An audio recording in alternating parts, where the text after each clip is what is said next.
राजस्थान के सवाई माधोपुर जिले के फलौदी क्षेत्र में स्थित श्री श्री 1008 वनखंडी बालाजी तपोभूमि आश्रम श्रद्धालुओं के बीच आस्था और विश्वास का प्रमुख केंद्र माना जाता है। आश्रम से जुड़े श्रद्धालुओं का दावा है कि यहाँ विराजमान हनुमान जी महाराज जागृत स्वरूप में भक्तों की मनोकामनाएं सुनते हैं और उनकी समस्याओं के समाधान का आशीर्वाद भी प्रदान करते हैं। राजस्थान के सवाई माधोपुर जिले के फलौदी क्षेत्र में स्थित श्री श्री 1008 वनखंडी बालाजी तपोभूमि आश्रम श्रद्धालुओं के बीच आस्था और विश्वास का प्रमुख केंद्र माना जाता है। आश्रम से जुड़े श्रद्धालुओं का दावा है कि यहाँ विराजमान हनुमान जी महाराज जागृत स्वरूप में भक्तों की मनोकामनाएं सुनते हैं। देश विदेश से बड़ी संख्या में श्रद्धालु अपनी विभिन्न समस्याओं और मनोकामनाओं को लेकर यहाँ पहुंचते हैं। भक्तों के अनुसार रोजगार, विवाह, संतान प्राप्ति, सरकारी नौकरी, स्थानांतरण, कोर्ट कचहरी के मामले, पारिवारिक कलह, अन्य कठिन परिस्थितियों में लोग यहां आकर आशीर्वाद प्राप्त करते हैं।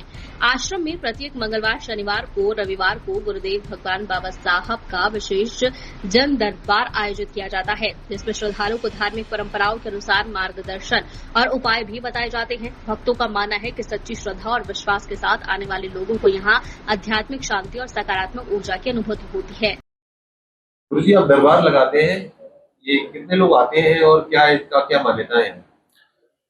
दरबार का मतलब ये था कि हम यहाँ पर आप लोगों के बीच में बैठते हैं, सब पूरी पब्लिक के बीच बैठते हैं और जो संसार में प्रत्येक आदमी कहीं न कहीं किसी न किसी कारण से परेशान होता है, दुखी भी होता है। कई के परेशानी ये भी आती है कि वो जीवन से अपने कार्य से बाधित होता है, या कई की परेशानी है कि उसके सब कुछ ठीक होते हुए भी संतान योग नहीं बना, या किसी के आर्थिक स्थितियां, व्यापारिक व्यवस्थाएं ठीक नहीं रही, किसी को पारिवारिक जन्य जो परेशानी है वो रही। ये वैसे कार्मिक होते हैं, सब कर्म के अनुसार जीवन में आती हैं। उसमें क्या हाँ, इसके अलावा अगर बात करें शक्ति की, तो यहाँ पर क्या एक पॉजिटिव वाइब है, लोगों की यहाँ पर भीड़ बढ़ती जा रही है, क्योंकि आप कितने साल से दरबार लगा रहे हैं, पहले भीड़ कम होगी और पहले और आपकी भीड़ में क्या करते हैं? यह स्थान लगभग 2000 वर्ष पहले का है। यह स्थान लगभग 2000 वर्ष पहले से है। यहाँ जंगल और पूरे पहाड़ों के बीच में एक स्थान है, इसको वनखंडी तपोभूमि आश्रम बोलते हैं, समझ रहे हो आप? और इस वनखंडी तपोभूमि आश्रम के पीछे ये एक कारण है कि यहाँ जो कुछ संत और महात्मा हैं, पहले वही लोग यहाँ रहते थे और तपस्या यहाँ करते थे, और उस तपस्या के समय में उन्हें कुछ लोगों ने परेशान करना चालू किया। तो उस समय उन्होंने एक ही जो उनके आराध्य देवते हनुमान जी, उनका आह्वान किया, प्रार्थना की। तो उस समय जब उनके एक बहु कृपा प्राप्त हुई, तो जो लोग यहाँ आते थे, जो उनको परेशान करते थे, उस समय उन लोगों की व्यवस्थाओं का हर्ष ये हुआ कि वो यहाँ से पीड़ित होकर, दंडित होकर के भाग गए।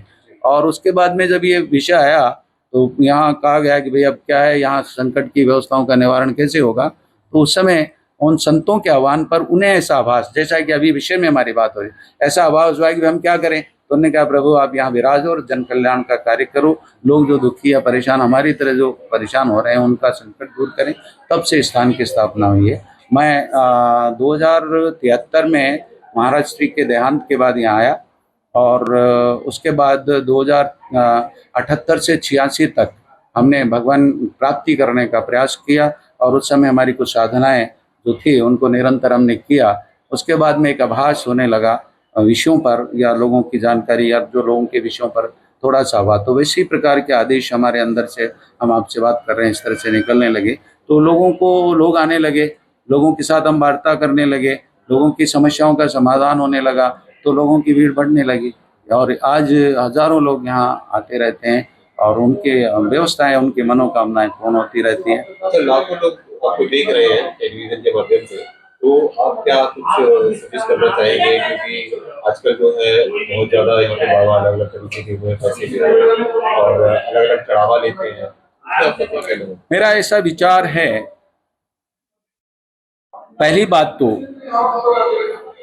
धर्म, शक्ति, व्यवस्था, व्यापार नहीं हो सकता।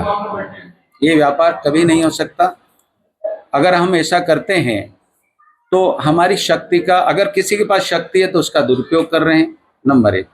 दूसरी बात, कोई भी आध्यात्मिक केंद्र या कोई भी शक्ति वो खुद ही प्रबल है, उसको पैसे की जरूरत नहीं है। जब हम आपको पैसा देने की बात कर रहे हैं तो हमको लोगों से पैसा लेने की जरूरत नहीं पड़ेगी। इसका मतलब यदि हम किसी से पैसे का आह्वान कर रहे हैं, पैसे की जरूरत महसूस हो रही है हमें, तो मैं निश्चित जानिए कि वो एक व्यवस्था ठीक नहीं है। कोई अनुष्ठान करने के लिए 10 लाख रुपए मांग रहे हैं, 2 लाख मांग रहे हैं। हाँ, नेगेटिव पॉजिटिव एनर्जी को दूर करने के लिए आपके खुद के अंदर कुछ मंत्र हैं, उनका प्रयोग कीजिए। कुछ पठन है, उनका प्रयोग कीजिए। कुछ अनुष्ठान या कुछ ग्रह दोष है, उनका निवारण कीजिए। तो उसमें बहुत पैसे की कभी जरूरत नहीं लगती। अच्छा, एक सवाल लास्ट एक और था कि राम मंदिर जो है अयोध्या में, तो वहां पर कुछ संतों द्वारा या कुछ सेवादारों द्वारा चोरी की घटना सामने आ रही है। मेरा अपना इतना कथन है कि जैसा मैंने देखा, मेरे पास भी ये विषय आया, जो चढ़ावा है वो चोरी कर दिया मेरे गया पास भी विषय आया था। जांच को लेकर मैं आपको इतना बता देता हूँ, ये थोड़ा सा चोरी तो वहाँ नहीं हुई है, ये तो गलत एक अफवाह है। लेकिन एक राजनीतिक व्यवस्था उसमें इन्वॉल्व हो गई है, तो उसके कारण उस छोटी सी व्यवस्थाओं को बहुत विस्तृत कर दिया है। पर वहाँ के कुछ सदस्य हैं, वो व्यापारी भी हैं।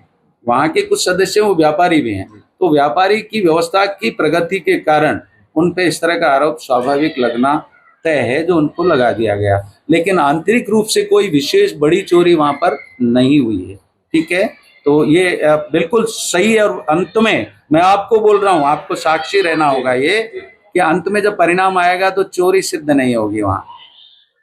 ये मैं आपको बोल रहा हूँ, आपको ध्यान रखना। बिल्कुल जांच का विषय, जांच जरूर होनी चाहिए, अवश्य होनी चाहिए। क्योंकि एक सनातन धर्म और वहाँ की व्यवस्था, राम मंदिर की व्यवस्था पर एक धब्बा लग गया है, एक आरोप लग गया है। उस आरोप को निश्चित रूप से निराधारित होना होगा, नहीं तो हमारे धर्म और हमारी व्यवस्था का क्षय होगा, हमारी व्यवस्थाओं की। अच्छा, पैसा व्यक्ति को नहीं चाहिए।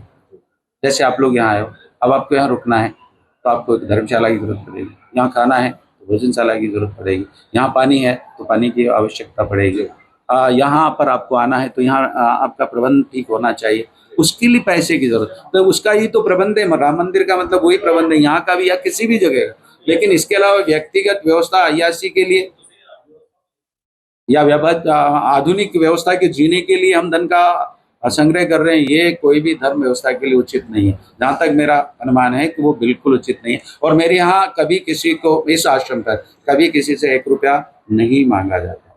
कोई चढ़ावा किसी तरीके का कोई किसी को ये कहा ही नहीं जाता है कि आप यहाँ 2 रुपये व्यक्तिगत रूप से आप, मतलब कोई बोलता ही नहीं कि आप ये करिए। यहाँ कुछ व्यवस्था है, आप अपनी स्वेच्छा से आप करना चाहो करो, आप नहीं करना चाहो नहीं करो। जैसे निर्माण कार्य चलता है उसके लिए आपको कुछ करना है, या आपको ज्योति यहाँ चलती है उसके लिए आपको कुछ करना है, वो आपकी आस्था है, या भोजनशाला यहाँ चल रही है उसके लिए आपको कुछ करना है, या आपकी यहाँ का प्रबंध के लिए आप कुछ करें, वो भी यहाँ बोलते नहीं। यहाँ नहीं बोला जाता है कि आप यहाँ कुछ करिए, और ना ही हम बोलते हैं कि यहाँ कुछ हमको दीजिए। बिल्कुल नहीं, ऐसा है बिल्कुल यहाँ पर इस तरह का प्रबंध ही नहीं है। और बताइए आप। ठीक है, धन्यवाद।